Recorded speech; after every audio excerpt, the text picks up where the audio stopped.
and welcome to another exclusive live stream on the Square Circle Podcast Hub right here on marieshadows.substack.com. If you are not signed up to a free wrestling newsletter that has a paywall only for selected items and selected content, you're doing yourself a disservice. Do not miss out on any cool things to talk about and any cool things to view and have a conversation with. So, marieshadows.substack.com. Thank you guys for being here.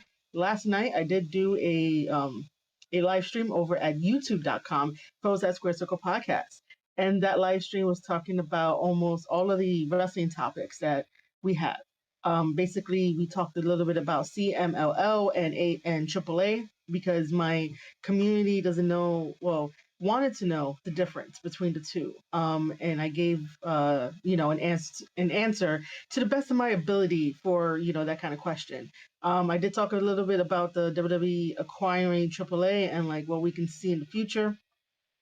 And I did talk about at length stuff you don't do on the internet and people you don't bully on the internet for no reason. I went into the United Empire drama. You guys can go over to youtube.com/Square Circle Podcast to view the whole thing. I will just give you the cliff notes. So as you know, and as the previous live streams right here on the Substack live stream, we talked about how Jeff Cobb is leaving the United Empire and leaving New Japan Pro Wrestling. And it is confirmed and indeed that he's going to WWE because after he decided to put a farewell tweet and only named specific people within the United Empire and did not name TJP, someone I guess sarcastically or maybe enthusiastically basically mentioned to Jeff Cobb, oh, don't forget about TJP, who's captaining the ship. And then, Jeff Cobb is laughing, and Jeff Cobb and TJP, had a little bit of an exchange on the timeline. And then TJP's wife, who is a third party person into this whole entire situation. If you guys grew up in the same era that I did, you guys would know the phrase of like, this is an A and B conversation, see your way out of it. That was exactly what happened, but she did not see her way out of it. By the way, TJP's wife, Aria Perkins, has me blocked on Twitter for some odd reason. Like, I don't even know. I never interacted with her. But just know that I'm not going to be thinking the same kind of thought pattern as everybody else nowadays, where you have to have like extreme empathy, extreme sympathy. You have to, go along with what people want you to go along with rather than like having your own individuality and like learning as you go rather than just being a robot and be like, I agree. That's it. I agree. I don't know what else to think. I agree. I don't do that. I have my own thoughts. I have my own individuality, my own experiences, and stuff like that. So I have no idea why she blocked me. But then again, no harm, no foul. But that's just context there. So she decided to put out a lot of dirty laundry and was definitely very angry to the point where she told Jeff Cobb to unalive himself. And we don't do that. If we hold other accounts in the IWC, accountable for things, and we're like, hey, can you please report this account because this is either like true hate speech, true like violence or whatnot, it sounds like a threat or something.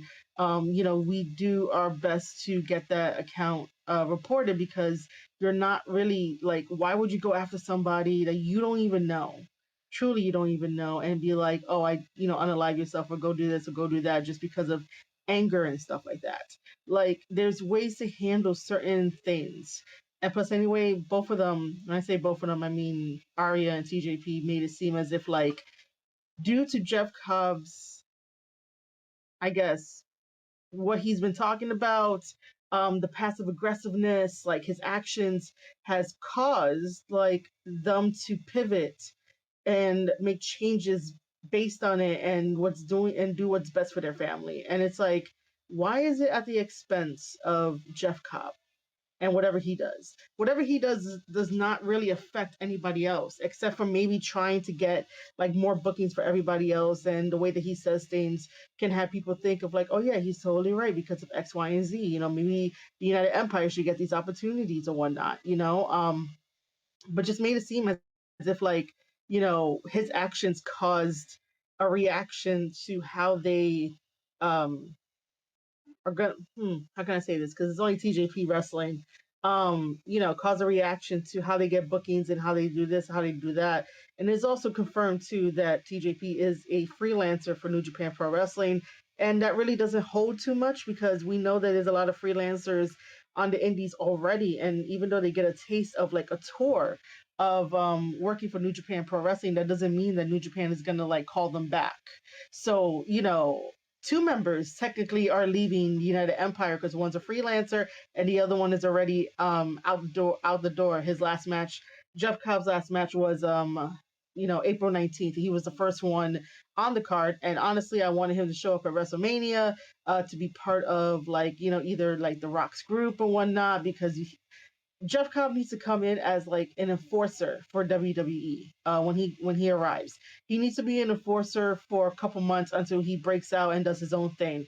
And it's gonna be very very wonderful. But the wife of TJP was very like upset that he's going to WWE. Like everyone's dream is to go to WWE. If they tell you it's not, they're lying to save face because they don't want to, have heartbreaks with their fans and whatnot. Because some fans just take it to the extreme. And I said this on my live stream yesterday that if you use the phrase "the Fed" when referring to WWE, you have a high school child like mentality where it's like you gotta say their name, man. Like you guys want people to go by whatever rules you set up. But if society is like, oh, this is WWE, you're like, no, that's the Fed. Go and watch the Fed. Go and watch some PG stuff. Like, that sounds very childish. Go watch the Fed. Like, we know the Fed as like, code word for like FBI and like the government and all that. But somehow WWE has been revert back to the Fed, as in like WWF, like World Wrestling Federation. Like, what? Why are we going back in time and not trying to progress forward? But in their minds, they feel like they're progressing forward by saying, hey, you still watch the Fed. How dare you watch the Fed? Why are you having fun watching the Fed when you could be watching actual wrestling? There's no wrestling in the Fed. There's always been wrestling in the world. I was gonna be like World Wildlife Federation. There's always been wrestling in WWF and WWE. It is there. Nobody wants to see it because all they do is just see the promos. All they do is just see a bunch of segments and stuff like that. You need a little bit of everything, especially when you're on TV. You can't just rely on what the indies do on a monthly basis where they barely have any kind of story going from month to month to month and just have wrestling matches. You can't survive off of that. Um, but yeah, it was a whole big deal. She went after him so bad, and I was like, "Where's the accountability? Is she gonna apologize to Jeff Cobb? Like, why are you trying to be the Chihuahua barking at the Great Dane that is Jeff Cobb when it has nothing to do with her? She's not even working with the United Empire. She's not even a valet to TJP, and then she's gonna go and mouth off." And she's not even working for New Japan Pro Wrestling. If she was around the United Empire like 24/7, um, and having like maybe a say in like what they do for like story wise, or even like working with New Japan Pro Wrestling in some capacity, and she'll have the backstage knowledge and access, this really wouldn't be such a thing. But if like you're gonna be the third person trying to talk your shit to a big guy that can just sit on you, that's not a good look. It's always the ones that are don't want to understand fully about what's happening, and then just say things and don't apologize and don't hold themselves accountable, but will hold other people accountable for things that they don't like, and then they don't understand why someone wouldn't understand why they're doing that. But yeah, Jeff Cobb did not deserve that, not at all. But more power to Jeff Cobb for choosing WWE, and going over there, and hopefully things will work out. Other than that, on the live stream yesterday, I did talk about The Rock. We listened to him on Pat McAfee explaining why he wasn't at WrestleMania 41, and everybody is just really, really upset. I guess I'll talk about this now rather than after going over the full WrestleMania card. But you know what's weird? That people on the internet, especially those that lead the charge, that are the loudest of the bunch. Even though I really don't pay attention that much to Busted Open Radio, but like, you know, the loudest people in the room, you could think about who they are. The loudest people in the room tend to lead with the wrong foot forward, because not too long ago, when it was Windy City Riot at like the beginning of this month, which should have been like April 9th or 11th, one of those 2 days, The Rock posted a picture of him with the Lion Mark t-shirt and staring at a Rubik's Cube, and we were all like in agreement. We were all talking about it. That made buzz. And then, I think that we came to like a consensus of like, well, me and the normal people in the group, well, in the Twitter group, in a way, not really a group, but the main ones that I hang out with, we all agree that eventually there might end up being a partnership with New Japan Pro Wrestling, and who knows, sometime later on this year or next year, New Japan has to wake up, because, like I said, New Japan is spiraling out of control. They're going on as business as usual, and like I said, who does that? AEW goes on as business as usual, and it's like, you guys need something new and pivoting and whatnot. Yeah, so we were all in agreement that, The Rock was, maybe in talks with New Japan, or just thinking about it, or, I chalked it up to like, Jeff Cobb is coming in on behalf of, The Rock and stuff like that. We were all in agreement, right? Now, after WrestleMania and after this interview, everybody has turned on The Rock, as if like it's The Rock's fault for what has happened at WrestleMania 41 between John Cena and Cody Rhodes. It is not The Rock's fault, and I am not saying that to kiss his ass. It is not his fault. Um, Sometimes people like The Rock and people and other people in the business get really, really tired of dirt sheets, and get really, really tired of, the tabloids, and get really, really tired of the TMZ like people, and they get tired of David Metzler wanting to be like, oh, he's going to be at WrestleMania 41, he's going to do this, he's going to do that. And, if The Rock says, don't believe everything what they say, don't believe everything what they say, because they try to guess out there. They throw a bunch of crap to the wall and see what sticks. And if it sticks, they're going to be like, see, I told you guys, I told you guys. When you have to keep guessing, and when you have to keep erasing, rewriting, and like give no explanation as to why you're always changing your mind, then you're looking to be right rather than being right. That's why I always say that there has to be some type of quality control and not quantity control, when it comes to reporting on wrestling, when it comes to reporting on these things. And by the way, their sources are just disgruntled workers that are not going to go anywhere in the business, but they have a job, they're secured to an extent, and those people tend to end up giving away secrets, end up giving away things. Sometimes if you go to the source, they will say whatever they want to, but they'll say it, but they're reported as like, oh, my source said this, when you actually talk to the guy. But you don't want to burn bridges or burn sources. But nobody understands how journalism works nowadays. I remember growing up in school, whenever you did like an academic research paper or an academic essay, they would tell you, cite your sources. Does that mean that every time I cited like a Britannica book, if you guys don't know about that, Google it?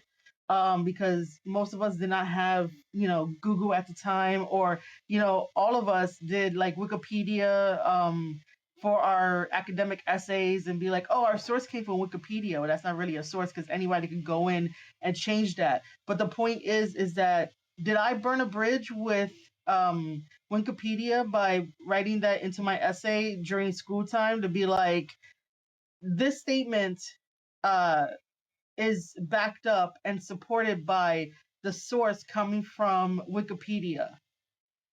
Did I burn my bridge with Wikipedia by dropping the name Wikipedia? No, I didn't. If I have a sentence or a fact where I have to say that my source is from a Britannica page 200 section 3. Did I burn my source? Which is Britannica, the big ass book that you get in the library? No. So if we're asking for sources, my source says this. Who told you? Is this person part of, the TKO board? Is this person part of a board? Is this person part of a financial call? Were you taking a call? Were you taking a private message and they gave you permission to drop it? Is there any other substance other than my sources told me that The Rock is going to be at WrestleMania 41, and you best believe it. You're not burning bridges if you're like, hey, a financial guy was talking to me and I was talking to a financial guy, and he gave me more knowledge about financials and how things are calculated.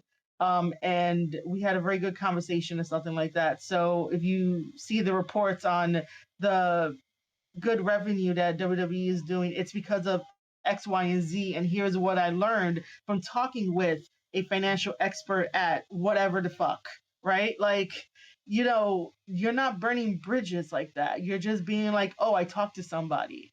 And this is what I learned. And most of the time, if somebody is in that same field of like economics or whatever, somebody could definitely confirm and be like, yeah, that checks out. You're not burning your source. We're not telling you to be like, you know, um, such and such person by the name of like John, who works behind the scenes in WWE or like some promotion, said this. Like, I mean, you could do that too if you want to, but at the same time, it's like that's not what we ask for when we say, cite your sources. I only bring that up because it's such an annoying topic, and other people who come out of like left field, especially on Twitter, will be like, I actually, or how the fuck do you say it? Actually, however the fuck they say it. That, they study journalism with their degree, and I'm like, no, you just say it for convenience. You don't really, you just say it for convenience. Because that way people can get off your back and you could be like, oh, yes, I'm right. I'm always right. But other than that, like, this whole issue with The Rock is such a non issue. And for people to be so loud and quickly turn on The Rock and think that he threw Triple H under the bus and think that he ruined wrestling and he ruined WrestleMania, just say you didn't like the ending. It had nothing to do with The Rock. The Rock did say that, he's going to allow Cody and Cena to take center stage. He didn't say anything about Travis Scott at that point. He just said that he's going to allow Cena and Cody Rhodes take the center stage. And they did. For the weeks of the buildup, of John Cena versus Cody Rhodes, it has always been them. I don't even think they even mentioned The Rock. So why would you think The Rock is going to show up at WrestleMania? Ooh, excuse me. Why would you think that? Like, you know, it's one of those things of like, let's go blame The Rock because you didn't like WrestleMania. And Denisha has entered the chat. Thank you for joining me. So yeah, the whole entire buildup was just The Rock and The Rock and John Cena. That was way, way, way, way, way, way before. But the whole buildup was just John Cena versus Cody Rhodes, and that was the main star, the main attraction. Now, could it have been better? Of course, it could have been better. I felt like it was missing something, and I'm gonna say that it felt like it was missing The Rock. It was missing The Rock because he is the final boss, but I did not want him to do anything to take away the spotlight from it, because then we'll be talking about The Rock. We won't be talking about John Cena capturing the championship title for another title ring and making him 17-time world champion and destroying and surpassing Ric Flair's 16-time World Championship reign as well. So if The Rock was there and he got involved, we're going to be talking about The Rock. We're not even going to be talking about Cody. We're not going to even be talking about Cena and him winning the championship title. We're going to be talking about The Rock. And The Rock did not want to do that on this time around, and it's totally okay. But people need a scapegoat to basically get their frustrations out and their projections out rather than being like, I did not like the finish. Now, did Travis Scott need to be there? No. But then again, Cody Rhodes has a receipt, because Travis Scott slapped him in the face, made him get a bruise and whatnot, not even pop his eardrum, because you will know if someone popped your eardrum. But did I think Travis Scott needed to be there? No. Whenever Travis Scott shows up, I'm thinking like The Rock is going to be right behind him, because I still consider Travis Scott to be a civilian in professional wrestling. Until he like trains and shows off what he can do, maybe I won't see him as a civilian, but he's technically a civilian. He's not Bad Bunny. So, I don't consider Bad Bunny to be a civilian. But I expected The Rock to be coming out with Travis Scott because, like I said, he's a civilian, rather than leaving it in the hands of John Cena. The other thing that I see going around on Twitter is the fact that, The Rock has this massive ego, and The Rock started this story of, selling souls and taking souls, and he started this, and, he started this, he started that. You guys do know, I said this on my live stream, that like, if you're watching your favorite show on like Netflix, Hulu, Amazon Prime, whatever it is, episode 1 of that show is not going to reveal the whole entire major plot in one episode. It's going to be like cliffhanger, a little plot point here, an introduction of the characters, and as you go along in the series, you're going to get the plots, and then you're going to finally come to the big major reveal plot, and it's like, oh, it all makes sense now, and you're going to binge watch the whole entire show. Like, I don't understand. Just because The Rock created the story of like, sell me your soul, doesn't mean that it's the end of it just because he didn't show up at WrestleMania. um he showed up at Elimination Chamber because that made sense in terms of the story. He wanted Cody Rhodes' soul for a while. Cody is like, no, I am a babyface. I'm not going to sell it to you. You could go get somebody else. Okay, what did he do? He got somebody else, John Cena. Does John Cena need to be under the wing of The Rock? Because now, Cena sold his soul to get more luxuries when Cena could get whatever the hell he wants. No, because that's stupid. Both of these guys have been in the business for so long that it's like he doesn't need to be there. If anything, think of The Rock as like Kingpin being like the puppeteer and the master behind everything. The Rock is the final boss. Therefore, he doesn't have to show up to WWE. You know that John Cena is a part of like The Rock's little group that The Rock is creating, and John Cena is going out there to do what he wants to do, meaning that he got the championship title, he wants to ruin wrestling. That's another story to look into, and The Rock is just there as like the master puppet and be like, oh, let's go see where this goes, John. I trust you. But in the meantime, The Rock is also doing like deals behind the scenes. He has also a full schedule. Some people might be like, oh, that's not an excuse. It's not an excuse, but when you're at like doing different things, you could do all of that for the betterment of John Cena, for the betterment of the group that he's forming, for the betterment of Cody Rhodes, the betterment of storytelling. Because, like I said, let's go back to when The Rock was wearing the NJPW shirt with the lion mark. That got everybody up in arms. For some reason, we were all in agreement. And then now we're turning on The Rock, and it's like, look, man, it's okay he missed this WrestleMania because he might be doing, deals behind the scenes. And, in the next couple of months, we're going to be getting, some New Japan stars. Maybe in the next couple of months, we're going to be getting some more announcements, and they're all going to be spearheaded by The Rock saying, yeah, we acquired XYZ, we acquired this.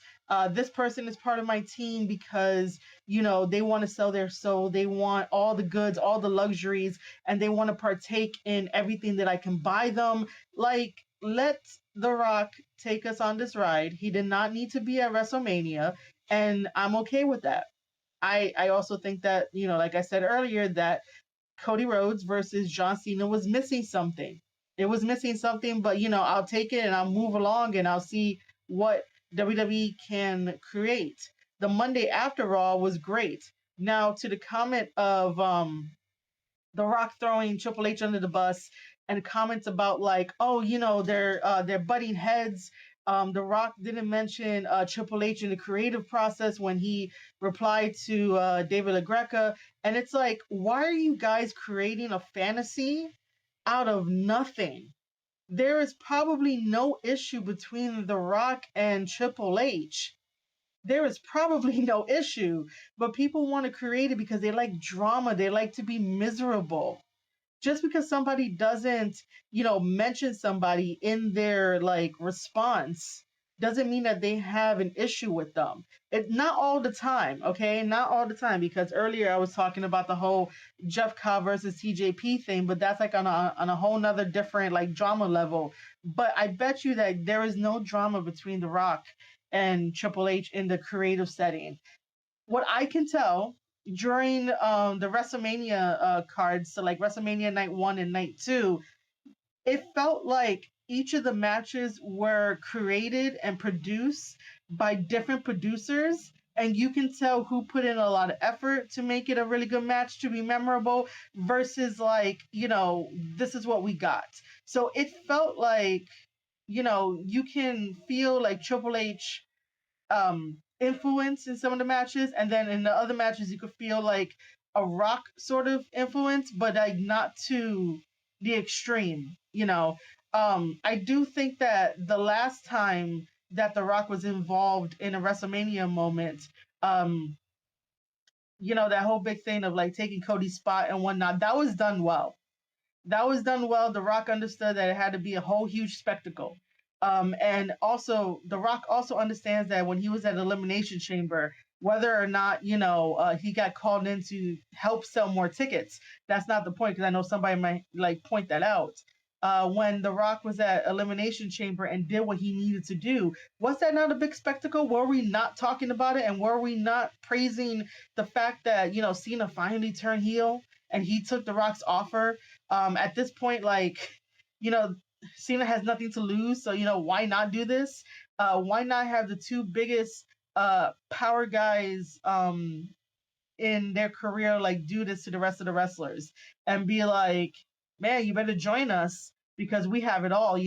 It's that age old story of like, if you can't beat them, join them. And it's that age old story of like, we could give you all the riches in the world and you're missing out. And people would take the riches over being like Cody Rhodes and being like the super baby face and whatnot.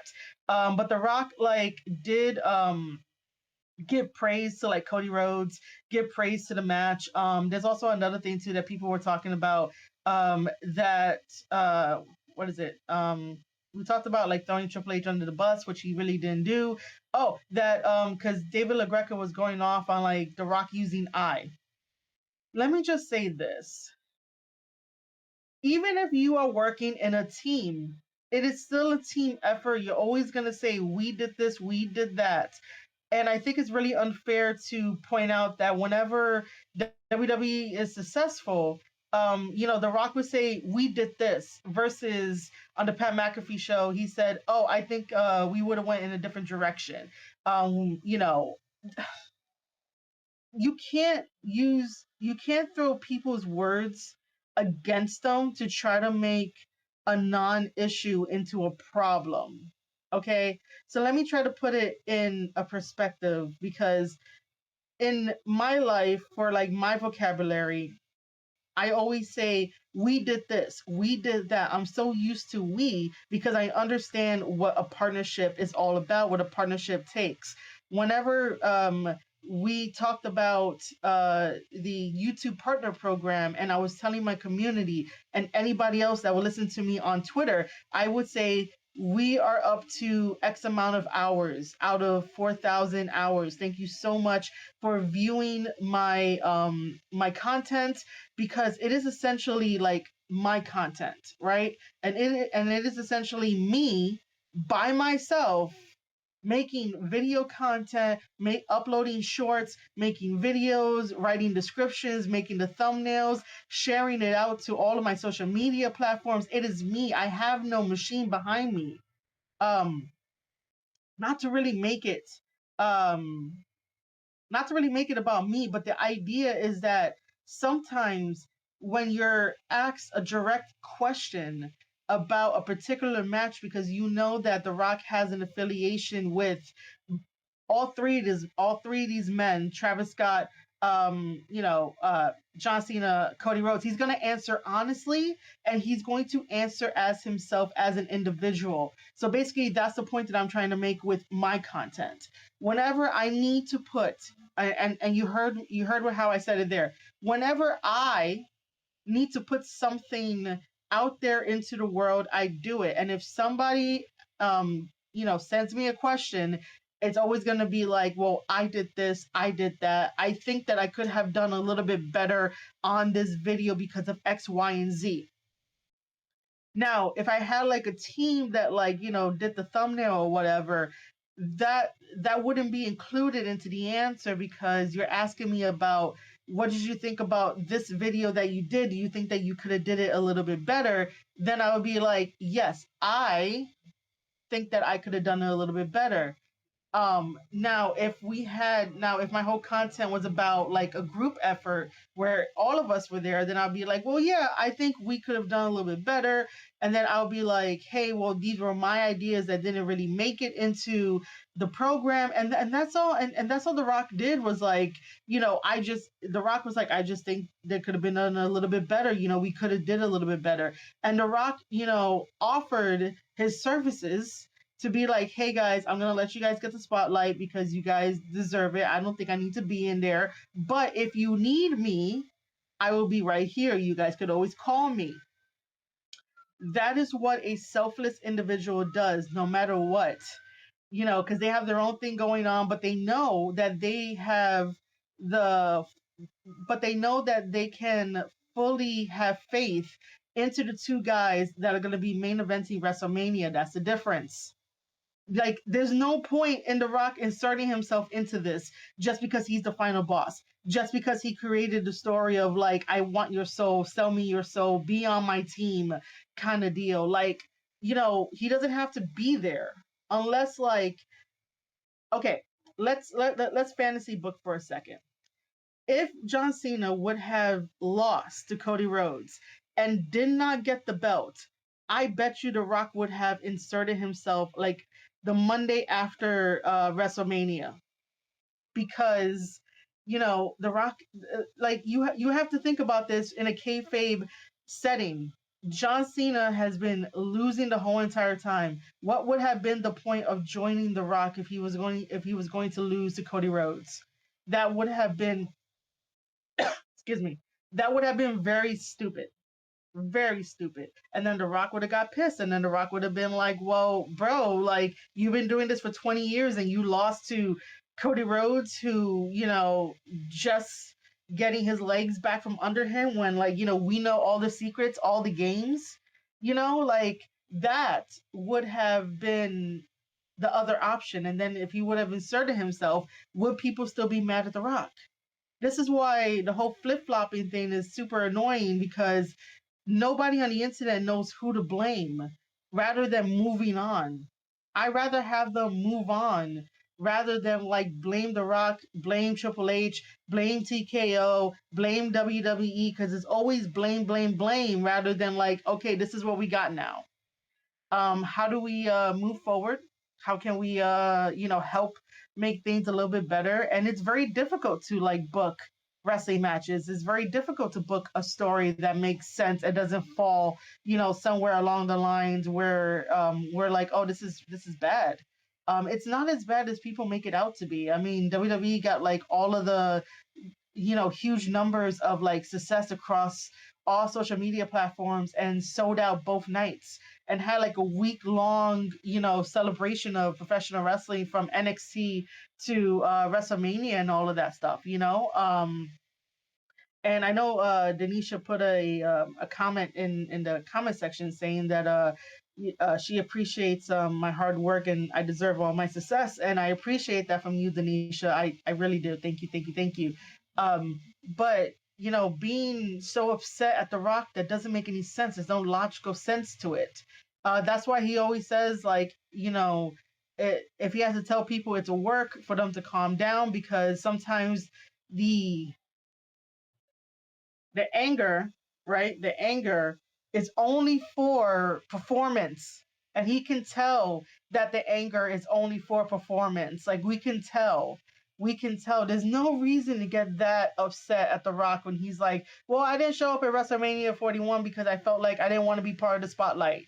That's a very valid freaking comment to say, that he didn't want to be part of the spotlight because his spotlight will outshine both of the guys. When The Rock was never on any of the tours overseas, and then all of a sudden he's gonna show up at WrestleMania. Now, a cameo, I would be like, yes, show up as a cameo. But like, to be there to do something, Also on the live stream, I did say that whenever Mama Rhodes is at ringside, I always expect The Rock as well, because um, uh I'm like, yo, The Rock made that famous of like, he's coming from Mama Rhodes. So I'm always expecting that. But all the hate that The Rock is getting, stop making him to be the fall guy. It's not that serious. You guys are making a non-issue into an issue that has like no relevance.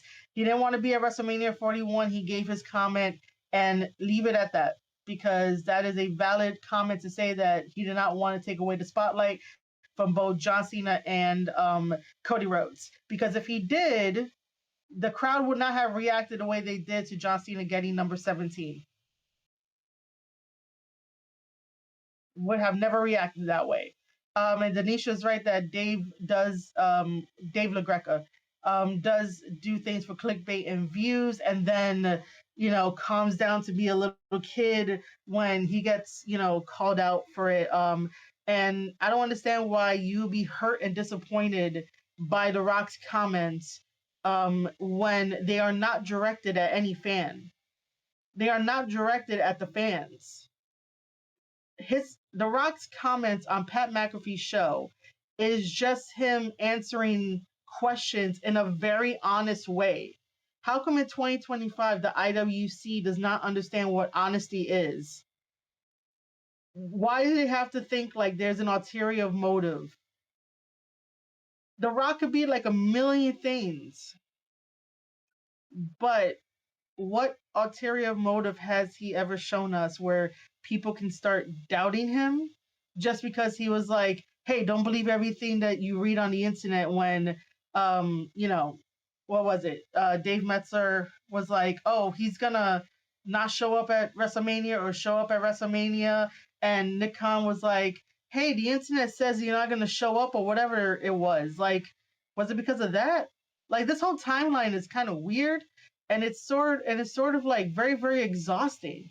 It's like they give you what you want, but they don't give you what you want. You complain, you complain, you complain. You can't like sometimes be neutral about things, or just be like, oh, that ending sucked, and moved on.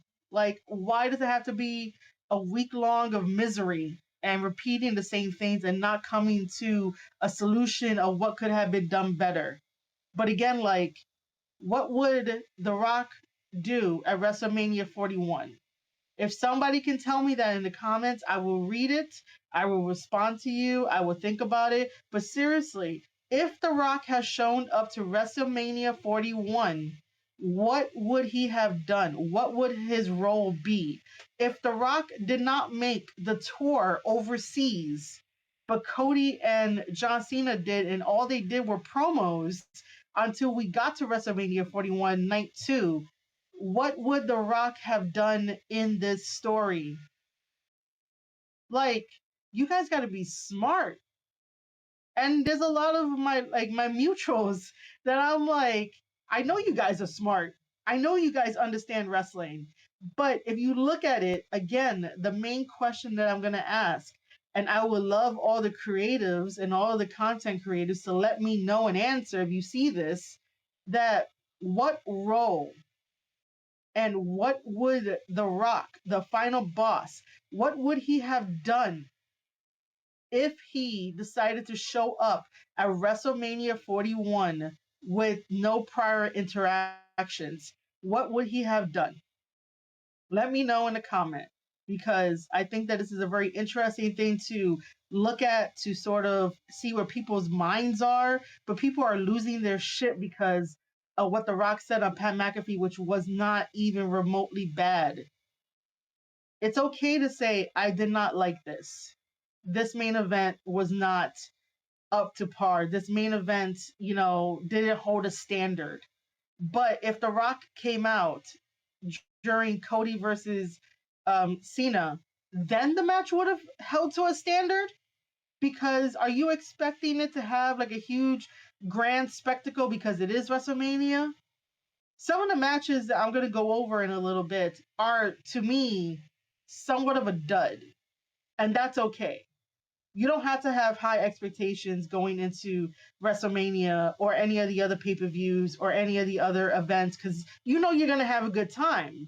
If you have a really, really high expectation and it falls apart, then, it's like, you got your hopes up for nothing. You enjoy the ride more when you don't go from 0 to 1,000 and expecting all of this fantasy booking to be done to appease just you. And this is what I mean about the wrestling fan base, the IWC, and how selfish they are. And it goes across both like AEW and WWE. We don't fucking get this shit with MOW, and I'm fucking happy about it. Every time that I talk to MOW fans, they are having the best time of their lives. By the way, if you guys don't know yet, MOW returns right here to New York City at the Melrose Ballroom, June 26th. So make sure you get your tickets now. And congratulations to MOW for selling out in Chicago next month. Yeah, it should be next month. For selling out in Chicago.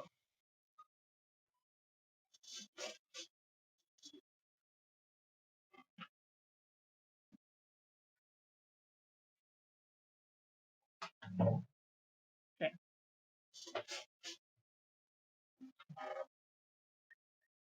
Now let's go over these WrestleMania matches. So we're gonna go over the full WrestleMania card for night 1 and night 2. And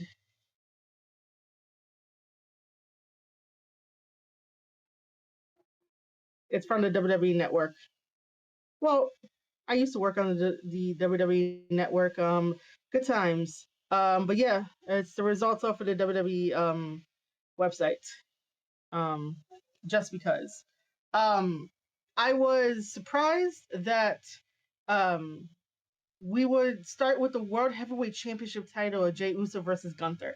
Um, this has been a whirlwind because this was a very, very obvious matchup. There was nothing different about it other than the fact that Gunther went to the extremes and beat up Jimmy and had him bleed and all that kind of stuff, so that way we could get a new Jey Uso. But I think the one problem with Jay is, and it's not really like a huge issue, but it's more like an observation, is that because he is so over and people love doing the whole yeet, and he turns every single arena into a party, which is fantastic. You really, really want that. You really do. Um, Man, my allergies. However, that eats into the match time. So, I'm expecting Jey Uso versus Gunther to be like a fight.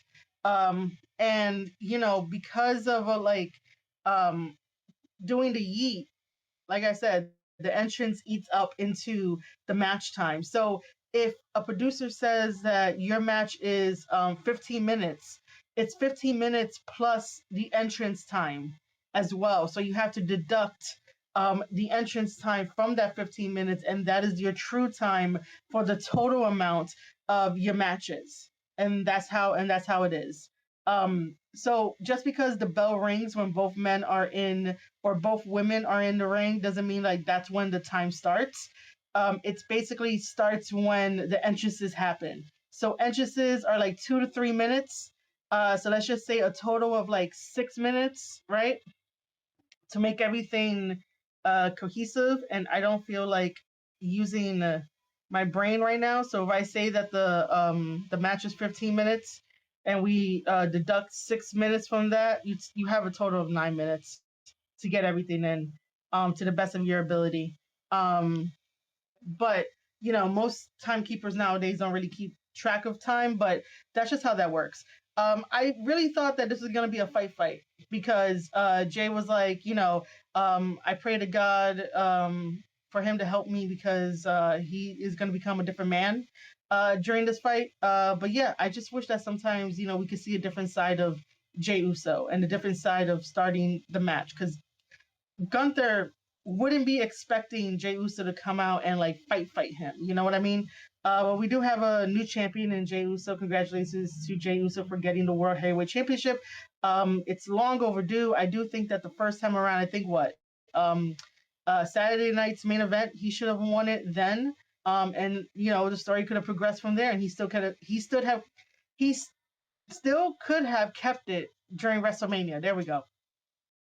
The next one is the World Tag Team title match of the New Day versus the War Raiders. This was a very interesting match. I don't know. This one felt like it could have been saved for Raw, but it's a WrestleMania moment for the New Day. The New Day ended up becoming the new champions and dethroning the War Raiders, which wasn't a bad match. Jade Cargill versus Naomi. I like the fact that Naomi has a rock metal song that she comes out to, and it's fantastic. I do love the evolution now of Naomi's character change because I'm going to be very, very honest. I never understood the glow. Never understood it. It's like you gave her the gimmick long, long, long, long ago. She kept it, and it's like I don't understand what it means. Nobody truly like really dove deep into like this is what it means. But this whole new thing of like caution and see how dangerous that she could be as a heel, great. Jade Cargill is actually progressing. Awesome. And then Jade defeated Naomi. I'm not sure if that was the right call, just because what do you do from there? Naomi's the heel. Jade could like continue to chase. If they added Bianca to this because Bianca knew something because Bianca is turning heel, that could be like a fresh layer, but who knows? But yeah, I don't think Jade winning was the right call. The United States Championship match that featured Jacob Fatu versus LA Knight was a damn good match, and Jacob Fatu, congratulations to him for not only dethroning LA Knight and becoming the new United States Championship title, but my homie making a WrestleMania moment, a WrestleMania debut. Congratulations to Jacob Fatu. I hope that sometime down the line we meet up again and we do another interview. I love that dude so much. So congratulations to Jacob Fatu. El Grande Americano versus Ray Phoenix. For all of the pearl clutching people out there, please stop. Please stop. Enjoy the ride of El Grande Americano. It's the same way back in the day of WWE when they had Hulk Hogan come out in a mask and he was a luchador all of a sudden, but nobody could tell who he was because he was Mr. America, and Vince was trying to figure out who this masked wrestler is. Back in the day, we had Edge and Christian wear onesies, a full golden onesie that had like covered everything, and they were called the Conquistadors. We had JBL at one point going across the border to find Mexicans and put them over the border, which was a very like whoa kind of thing to do back then. But we all bought it and shit, and we have memories. We have we don't take this shit that seriously. Stop taking it seriously. Stop doing all of that. Just enjoy that it's El Grande Americano. It's not really hurting you. It's not affecting you in like any way, shape, or form. But El Grande Americano, even though we say that he's not Chad Gable, he's doing a hell of a job as like somebody else. And he defeated Ray Phoenix, and Ray Phoenix had his WrestleMania moment. And look at that. When you leave the prison and/or custody of All Elite Wrestling, you get WrestleMania moments.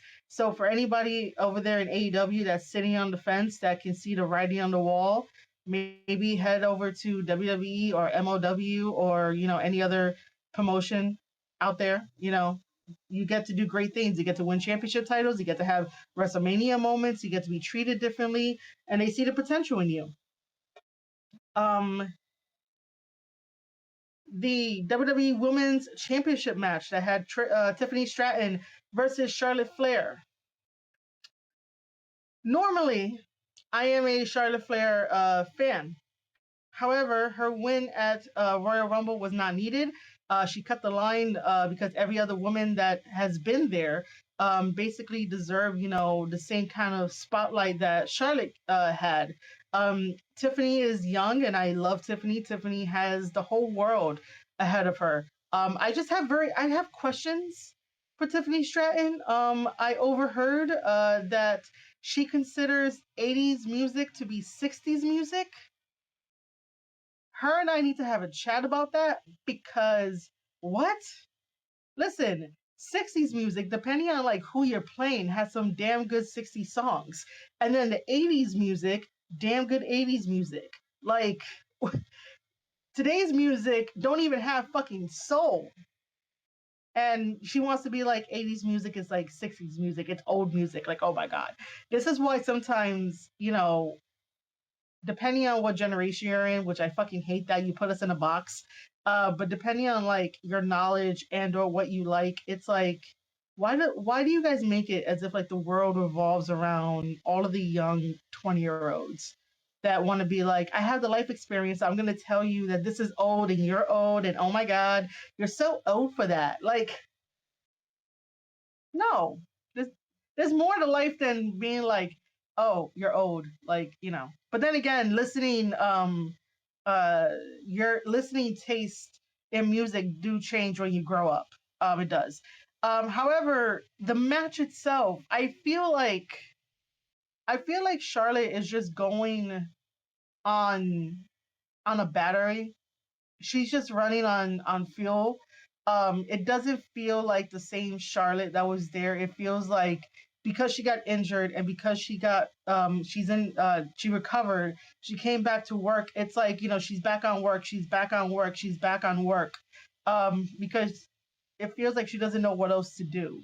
And having a match with Tiffany Stratton, I'm just like, there is something off during this whole match. Something is off.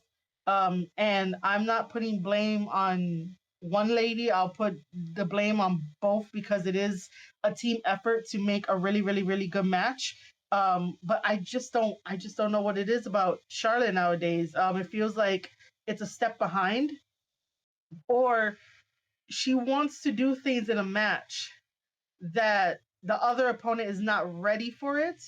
If Charlotte and Tiffany were to spar ahead of time and have practice matches ahead of time, I believe that they'll have a very, very good chemistry. There it is. For some reason, yeah. Charlotte has selected chemistry with selected wrestlers. Um, oh, excuse me, I need to drink some water soon. But she has selective chemistry with selected wrestlers, and Tiffany Stratton is not one of them unless she does practice matches with her, so that way both of them could understand how to use certain moves, how to do this, how to do that. Not saying that they don't know how to do anything, but sometimes when you get used to the rhythm of your opponent, you'll have better matches. Now, let's talk about. Oh, by the way, Tiffany Stratton retains the women's championship title. And now the question is, what is Charlotte Flair going to do? The triple threat match. Seth Rollins versus Roman Reigns versus CM Punk was done beautifully. It was cinema. It was everything that we ever wanted. I was more emotionally invested into this triple threat versus the main event of night two. I was way more emotionally invested in this. And Paul Heyman betraying everybody, but then going to the side of Seth Rollins, like, this is fantastic. Fantastic. Roman Reigns and CM Punk just used Paul Heyman, whenever they wanted something, like Paul Heyman would give it to them, and after a while, Paul Heyman is like, "Nah, man, fuck you guys." And we sided with Seth Rollins because Seth Rollins never really took something from Paul without giving him something in return, kind of deal. But fantastic through and through, man, fantastic. And then on the Monday night after Raw, we got Braun Breaker to be added to the team to be a Paul Heyman guy. I am on this ride. I am totally on this ride. By the way, Seth Rollins wins. Seth Rollins wins and takes Paul Heyman with him. Now, for night 2, we had the Triple Threat Women's World Championship match that had Io Sky versus Bianca Belair and Rhea Ripley. As much as I am not a fan of Rhea Ripley because I think she tries way too hard for her character, tries way too hard to be gothic, it's just not for me. It's just like, okay, I get it. I totally get it. Bianca Belair is still a fantastic wrestler to watch and support, and she gets it. Io Sky is fantastic. Their chemistry altogether is great. The moments that they pick were great. The counters that happened were great. Io Sky retains her championship title in this triple threat. The Sin City street fight was interesting because I did not know that this was going to be a street fight. I did not know that. I love Drew McIntyre. Drew McIntyre is such a fucking menace, man. He is so good at what he does. Damian Priest is good too. I'm a fan of both of these guys. Drew McIntyre defeated Damian Priest in a street fight, which is kind of interesting because now, Drew McIntyre can be like, he's the true street king kind of deal. After that, we had the Fatal 4-Way Intercontinental Championship match that had Dominic Mysterio versus Braun Breaker versus Finn Balor and Penta. Again, when you leave the prison of AEW, you get a WrestleMania moment. You become a big star in WWE. Braun Breaker was a champion. Braun Breaker has been a very good Intercontinental Champion since he won it back from Jey Uso, which I think that they should have let Jey Uso keep that belt a little bit longer other than just giving it right back to Braun Breaker. Finn Balor has always been good. I just think that Finn needs to bring back the demon eventually, and then Finn needs to pivot and get away from Judgment Day. We'll see what happens. And then Dominic, man, Dominic is so good in the ring. I was not expecting Dominic Mysterio to win the Intercontinental Championship title, and everybody, gave him love and praise and his flowers, and he rightfully deserved that. And then if you guys saw online the reaction that Liv and Raquel had when Dominic won the championship title, fantastic. Well deserved by Dominic, even though I don't think that he should forever eat chicken tendies. Like, get a steak. Get like man food. Like something men would eat, not chicken tenders like 24/7, dude. But that's just me. Randy Orton had a mystery opponent, and that is Joe Hendry. Okay, I didn't want to fuck up his name. I don't know. If I say his name like 3 times, I wonder if he's gonna appear, but we'll try that a different time. For all the people that were giving Joe Hendry shit, you guys don't know anything, right? You guys say that he was buried. You guys say that it was bad for TNA, for the TNA champion to get squashed. So let's put this into perspective because for some reason, wrestling fans don't have a really high IQ when it comes to wrestling, and they don't think about story and what can happen if one of the other wrestlers come in and fight Randy Orton. The only reason why Randy Orton was asking for an opponent at WrestleMania is because Kevin Owens had to tell us that he needed neck surgery and it's legit and all that kind of stuff. So, Randy Orton was left without an opponent going into WrestleMania. So, he asked for a mystery opponent. Now, logically, it would have made sense to have Nick Aldis there to fight Randy Orton because Randy Orton keeps RKOing Nick Aldis and stuff. And Nick Aldis is no slouch. He's no pushover. He's a former wrestler, former NWA champion that held the championship title for 1,000 days. And so, it would make sense to have Nick Aldis. And I think that if Nick Aldis would have came out to be Randy Orton's opponent, that would have been awesome. That would have been great. But I don't think that would have been like the WrestleMania moment, so to speak, because we could always set that up like for another WrestleMania. If Randy Orton was going to face Rusev, who just came back, he showed up on the Monday night after WrestleMania. And if he lost to Randy Orton, it would have been a wasted space. Um, if Randy Orton were to face one of the guys in the back, it would have been a wasted space. So, what do you do to get a WrestleMania moment and to get the crowd into it and create a spectacle? You go and get Joe Hendry and you have him fight Randy Orton. And yeah, he took the pin, but 60,000 plus people were singing his song. 60,000 plus people went along with Joe Henry doing the turn and stuff like that. And he put up a fight. Randy Orton didn't mind. Randy Orton gave him the seal of approval by, doing his spin and tapping him on the chest. And basically, that was, good for business. And while people can argue that, like, it makes the TNA champion look bad, the phrase of "you can't win them all" comes to mind. But this does a little bit more because eventually we can pivot to be like, well, you lost against Randy. Let's have a program with Randy going over to TNA. Then what? Then what? You know, after Joe Henry is done, I guess facing Oba because they're gonna set that up for TNA Rebellion. But like after that, what if like Randy Orton shows up? The sky's the limit with storytelling here. Like WWE is not like closing any doors of like, oh, this can't happen, that can happen. WWE is all about like, yo, let's bring the surprises. Let's see what happens. Like Joe Henry understands the business and understands that like, he's asked to do certain things. And who's gonna say no to like fighting Randy Orton and losing to Randy Orton of all people? Like most people want to be Randy Orton and someone is gonna be like, "Oh no, I can't do it. It's not gonna work for me, brother, because it's Randy Orton. I'm not gonna lay down." Like what? Man, Joe Henry is fine. Did you guys see like the media tour that he did right after like WrestleMania? He's fine. Like, when is the last time somebody like lost a match at WrestleMania and did a media tour that quick? Nobody. Not to my knowledge. Um, After that, we got Logan Paul versus AJ Styles. Why the fuck did Logan Paul had to win? Listen, I give Logan Paul his flowers for being a really good wrestler, a really good athlete, and that's as far as it goes. But AJ Styles, just turn heel, go go be partners with Karrion Cross.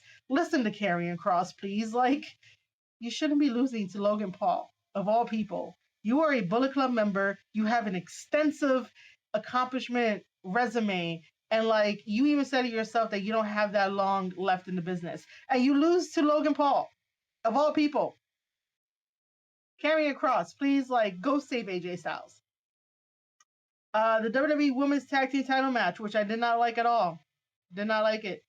So stupid. So stupid.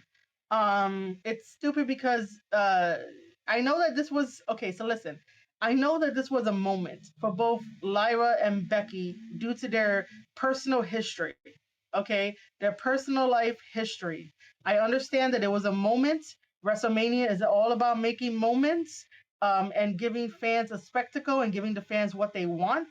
But to have Becky Lynch come out, be a tag team partner with Lyra, instead of having Bailey, that Becky and Lyra would win the championship titles, the tag team titles off of Liv and Raquel, and it's like what? Luckily they drop them back, and then Becky becomes heel. By the way, I am not a Becky Lynch fan at all. I'm not a Becky Lynch fan. Like I don't get the hype. I really don't. I think it's forced. I don't think it's true to herself. I just don't see it. But yeah, at the time of WrestleMania Night 2, we did have new tag team champions of Lyra Valkyria and Becky Lynch. But on the Monday night after Raw, luckily, thankfully, Raquel and Liv Morgan got the championship titles back. Also, I do want to make mention is that in the IWC, please stop being activist 24/7. Even though Raquel speaks Spanish and she probably feels more comfortable yelling at people in Spanish, not everybody understands Spanish. So if we ask or tell and be like, hey, please speak English so that way I can understand you. It's not that big of a deal. It's not that big of an issue. You want to know why? Because I'm half Spanish. I'm half Puerto Rican. Whenever I'm outside, other Spanish people, whether they are men or women, come up to me and start speaking to me in Spanish. And I don't know Spanish like that. And I would like legit be like, I don't understand. I don't understand it. Like, and I'm talking in English and they can hear that I'm talking in English, and then most of the time they're like, oh, I'm sorry. They'll tell me I'm sorry because like, their English is not that good. So not all of us understand Spanish. Spanish is not our first languages in most of America, and in most households it's English. Some of us tend to learn Spanish a little bit later. I can pick up some words and understand some words, but it is not racist to be like, hey, can you please speak English to me? Or hey, I don't understand. Now, depending on like the context and everything, like yeah, it could come off like really, really bad, depending on like the context, the tone and stuff. But if you're just gonna like do like an umbrella sort of like, oh my god, I gotta get mad because it's racist. No, stop it. Stop that. Stop doing the umbrella thing where you are grouping everything together. Stop that. Everything has context, everything has an explanation to it. There are three sides to a story rather than two sides. There's the right side, the wrong side, and then like something in the middle, because it has to be like there has to be something that like um can tell you, oh, I'm gonna stay in the middle because I understand both sides. Plus, anyway, Raquel knows how to speak English, and McAfee understands English. So if she's yelling at him in English, he could definitely be like, "Let me explain, X, Y, and Z why this is happening," or give her some advice and be like, "Hey, you could do this, this, and that." All we want is an understanding. But to automatically go on Twitter and be like, "How dare Pat McAfee," and it's like everyone is so against something that is a non-issue that they make it into an issue, and they think that they're doing right by the side of history, and it's like you guys are not.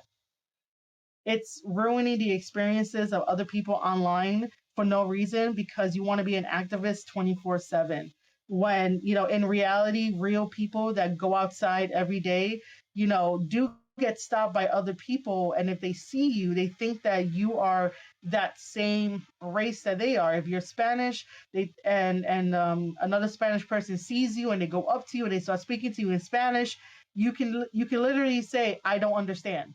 Like, do you want to be rude and have them think like you understand what they're saying, but you really don't understand what they're saying? Like, we all have a voice to be like, hey, I don't understand what you're saying. Please speak English. I'm so sorry. I cannot help you. I do not understand Spanish. It's okay to say that. But for some reason on the internet, on Twitter, even though we say Twitter is not real life, everybody wants to just blanket over everything and make everything seem as if like we're all robots. We all experience the same mundane um like blanket kind of stuff, and it's like, no, everybody has their own individual mindset. Everyone goes to the beat of their own drum. Like, everyone talks different, everyone thinks different. We don't think like you. And I really hate that sometimes the 24/7 activists in the wrestling community over on Twitter, because they came over back from Blue Cries, that they all think that we need to be like them, and it's like, no. And it's all the 18 to like really early 20-year-olds that get so super brainwashed, and they don't know that they're brainwashed. Go outside, have some experiences, talk to people, and you'll get out of that fucking brainwash that you guys are currently in. But yeah, you guys got to stop doing that, about like trying to clutch your pearls and be like, oh my god, how dare Pat McAfee say this, or how dare this person says that, blah blah blah. Like, no, chill out. The world is fine. People are fine. But on Twitter, The currency is misery loves company. The currency is let me be negative for the attention because I really don't believe in this, but everyone else says it. So let me be negative and let me do what everyone else does. Um, and I really hope that we break out of that. I really, really hope. Um, After that, Stone Cold Steve Austin returns to say that on WrestleMania night two, it was 60,000 plus people in the stands. And then let's talk about this main event very quickly. When I like really talked about it like earlier, I was gonna be like ahead of this. Cody Rhodes versus John Cena, like I said, was missing something. I really think that it was missing just a cameo of The Rock, just to be there, not for The Rock to fully get involved. And like I said, if Mama Rose is at ringside, The Rock made it famous with, Mama Rose this, Mama Rose that. John Cena was definitely directing the match, and I was like, oh man, this could have been better. It could have been better as a match. I don't know if it needed like a blood spot where somebody bleeds or like it got like really physical and whatnot because John Cena's a heel, so why not use a chair? Why not use the ring to your advantage? Why not, do some stuff? I mean, yeah, he poked him in the eye and whatnot. Then Cody Rhodes got distracted by Travis Scott coming down. Travis Scott took a crossroads, and that guy was just there, lifeless. And I was like, man, you're selling it way too hard, but okay. And then Travis came into the ring to celebrate with John Cena. And like I said, Travis to me is still a civilian in professional wrestling. So I think The Rock being there just helps out just a little bit more.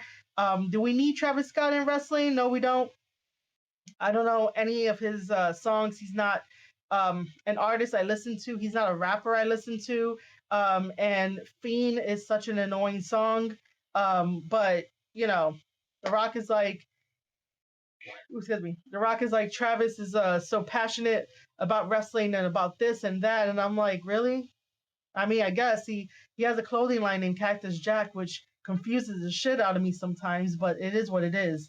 Cody Rhodes loses to John Cena. John Cena becomes 17-time world champion. And like I said, if that did not happen, then The Rock would have showed up on the Monday after Raw to say something, to make an example out of John Cena, but these two guys have so much history, so many years under their belt that The Rock trusted John Cena and Cody Rhodes to carry the match, and that's why he wasn't there to be part of the spotlight because he knew that John Cena was gonna win. So accept his comments. It's not really that big of a deal.